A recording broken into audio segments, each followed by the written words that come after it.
लेकिन ये अंदर सबसे बड़ी बात दिल और दिमाग में इनके जिहाद भरा पड़ा है। आप देखिए कानपुर में बहुत बड़ी घटना थी, संभवतः इन्होंने जो योजना बनाई थी, जो यहाँ उदयपुर के जो अपराधी हैं, जो आतंकी हैं, उनका भी कानपुर से कनेक्शन हो रहा है। जो आज हजरत मोहम्मद साहब होते तो सबसे पहले मौत की इन लोगों की सजा वो देते। नमस्कार, स्वागत है आप सभी का हेडलाइंस इंडिया पर। मेरा नाम है विनोद शर्मा।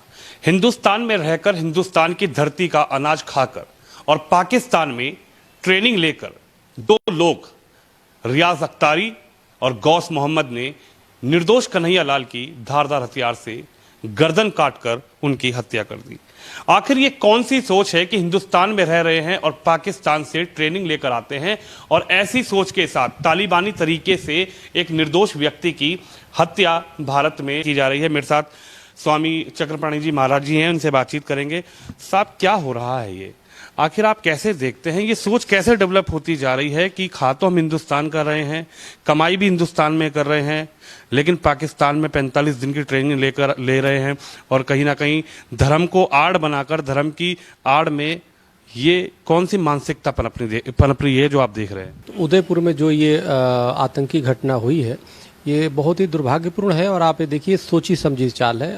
हजरत मोहम्मद साहब पे जो टिप्पणी है वो तो मात्र एक बहाना है इनके लिए।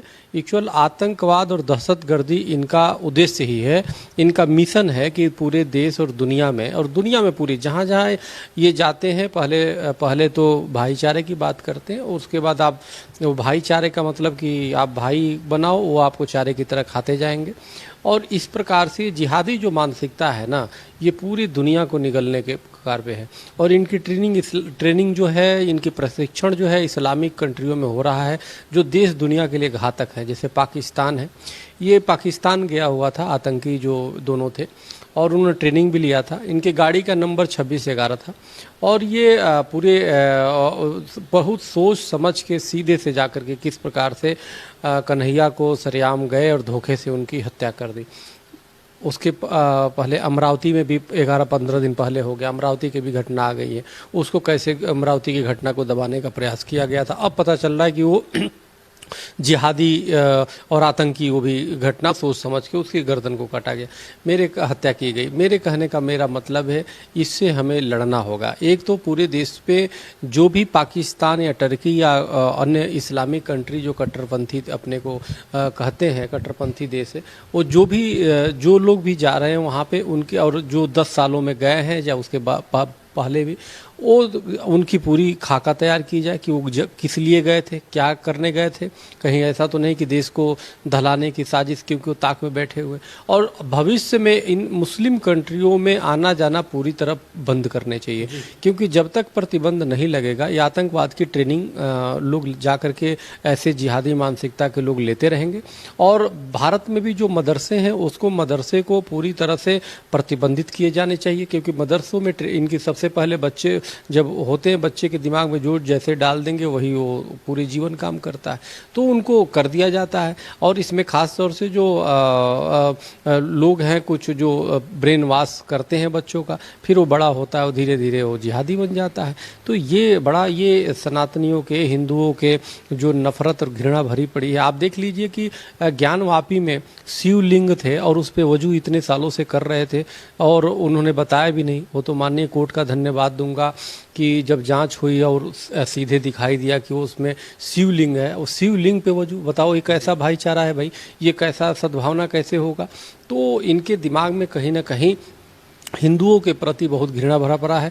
माने गैर मुस्लिम कोई भी हो उनके प्रति। पाकिस्तान में देखिए आए दिन कभी कोई किसी को इस निंदा कानून में सजा देते हैं, कभी किसी को इस निंदा कानून में, और स्वयं इस निंदा, आप पीके फिल्म बनाया, आमिर खान ने भगवान शिव का अपमान किया।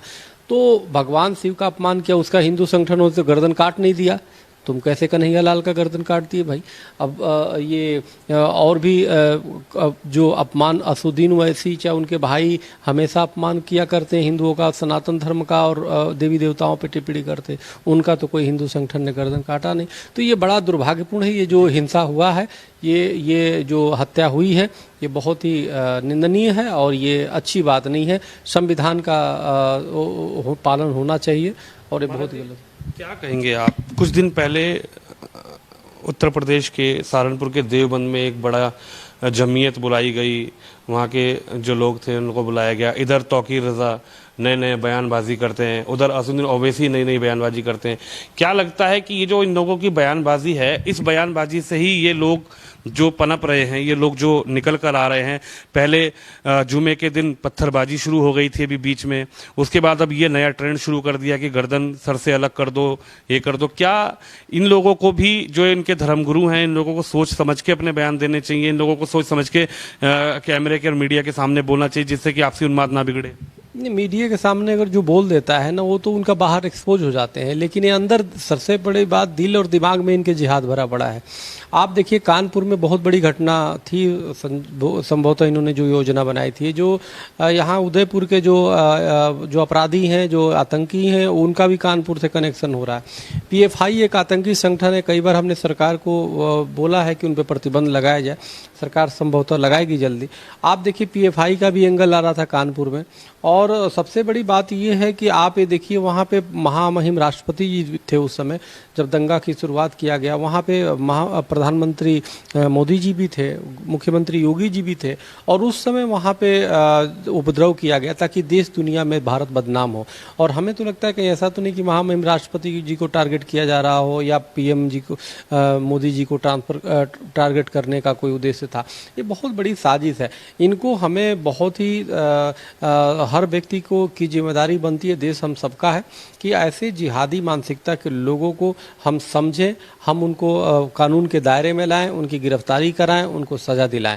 अभी जो आतंकियों ने किया है, इनको हमारी मांग है कि सार्वजनिक रूप से फांसी होना चाहिए, ताकि देश दुनिया देखे कि हमारे यहाँ आतंकवाद का कोई टॉलरेंस नहीं है, कोई हम उसको बर्दाश्त नहीं करेंगे, और आतंकवाद का हश्र क्या होता है वो एक नमूना पेश हो। तो इसलिए हमें लगता है कि ऐसे लोगों को सार्वजनिक रूप से फांसी दे करके और उसको सजा दी जानी चाहिए। स्वामी जी, आप ज्ञानी हैं, लगातार आपने कई उनका ज्ञान भी लिया है।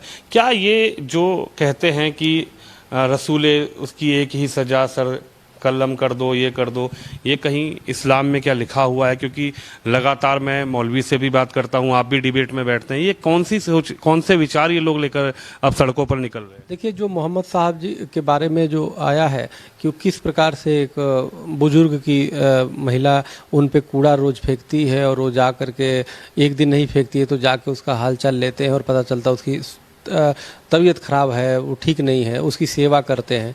आप जरा सोचो, ऐसे हज़रत मोहम्मद साहब जो एक कूड़े फेंकने वाले तक की सेवा करने का संदेश दिया और सेवा और प्रेम का संदेश दिया, उनके नाम पे ये हिंसा कर रहे हैं। ये एक्चुअल अगर जो आज हज़रत मोहम्मद साहब होते तो सबसे पहले मौत की इन लोगों की सज़ा वो देते।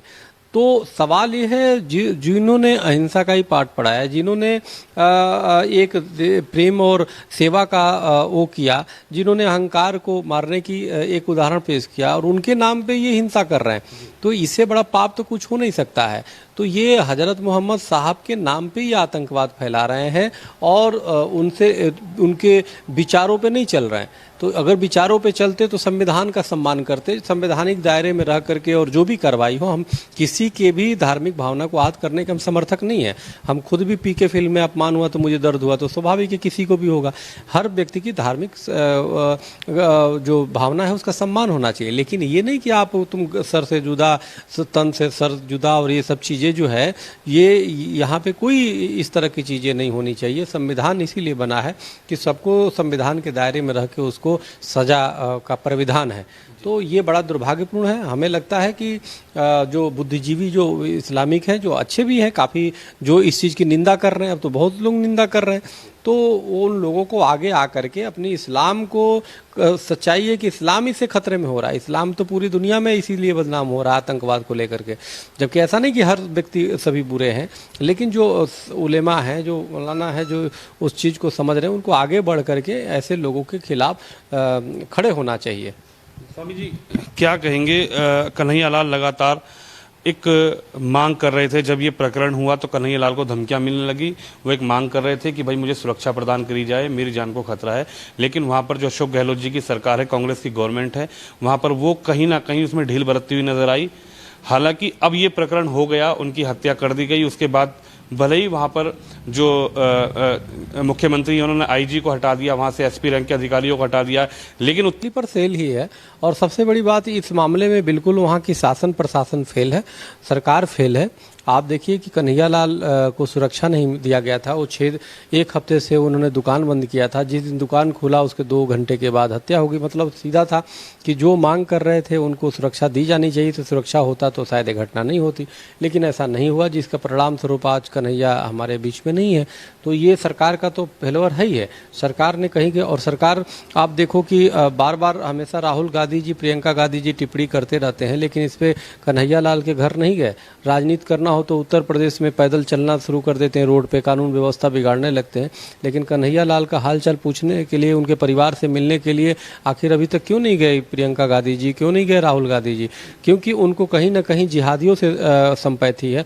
क्योंकि आप देखिए कि पीएफआई वीर सावरकर के खिलाफ आपत्तिजनक टिप्पणी करता है और राहुल गांधी खुद वीर सावरकर के खिलाफ टिप्पणी करते हैं। तो कहीं ना कहीं दोनों के विचार एक से हैं, नाम अलग अलग है, पीएफआई और राहुल गांधी और कांग्रेस, लेकिन इनके विचार एक है। उसी तरह कानपुर में जो पीएफआई का एंकल आया था और वहाँ पे जो नेता पकड़ा गया था वो कांग्रेस का था, तो रऊद या सऊद जो भी नाम था उसका। तो कहने का मेरा मतलब, हमें तो ऐसा लगता है कि पीएफआई और कांग्रेस से भी गठबंधन है, जो आतंकी संगठन है वो देश की एकता अखंडता को प्रभावित कर रहा है। इन सबकी जांच होनी चाहिए और कठोर कार्रवाई करनी चाहिए। अब मूल उद्देश्य ये है कि इन जिहादियों से, जो हिंदूवादी है उनकी सुरक्षा होनी चाहिए, जो हिंदुत्व के लिए काम कर रहा है उनकी सुरक्षा होनी चाहिए। और सरकारें कोई भी हो, सरकार को अपने दायित्व का पालन संवैधानिक मर्यादा में रह के करनी चाहिए। लेकिन जब पार्टियां, जब राहुल जी जैसे लोग जब पीएफआई का समर्थन करने लगते हैं, जब उनकी भाषा बोलने लगते हैं, तो स्वाभाविक रूप से एक मन में असंतोष पैदा होता है। राजनीति इस देश में करना है, जब आप भगवान राम के अस्तित्व को जब अस्वीकार करने लगते हो और काल्पनिक बताते हो तो दुख होता है। तो स्वाभाविक है कि देश ऐसे लोगों को बर्दाश्त नहीं करेगा। और योगी जी, आदित्यनाथ जी एक योगी हैं, संत हैं, वो अपने तरीके से वो कार्य कर रहे हैं और निश्चित रूप से इन्होंने एक डर कायम किया है, जिसके कानून का डर है लोगों में, अपराधियों में। तो अपराधी उसी अनुसार से अपराधियों पे कठोर कार्रवाई करते हैं। हमें लगता है कि जो गहलोत सरकार है वो इसमें तो फेल है, इसमें कोई दो राय नहीं है। और गहलोत सरकार अन्य जो राज्य हैं जहाँ पे कड़ाई से कार्य किए जा रहे हैं उसको सबक लेना चाहिए, और सभी सरकारों को जो हिंदूवादी हैं उन पे विशेष ध्यान देना चाहिए, और जो इस्लामिक जो आतंकी हैं उन पे कठोर कार्रवाई करनी चाहिए। तो हमारे साथ स्वामी चक्रपाणी जी महाराज, जिनका ये कहना है कि ऐसे लोगों पर कठोर कार्रवाई होनी चाहिए और लगातार ऐसे लोगों के लिए, यानी आतंकवादी सोच रखने वालों के लिए, स्वामी जी का कहना है कि उनको फांसी की सजा कानूनी तरीके से मिलनी चाहिए। कैमरामैन कुलदीप सिंह के साथ विनोद शर्मा, हेडलाइंस इंडिया के लिए।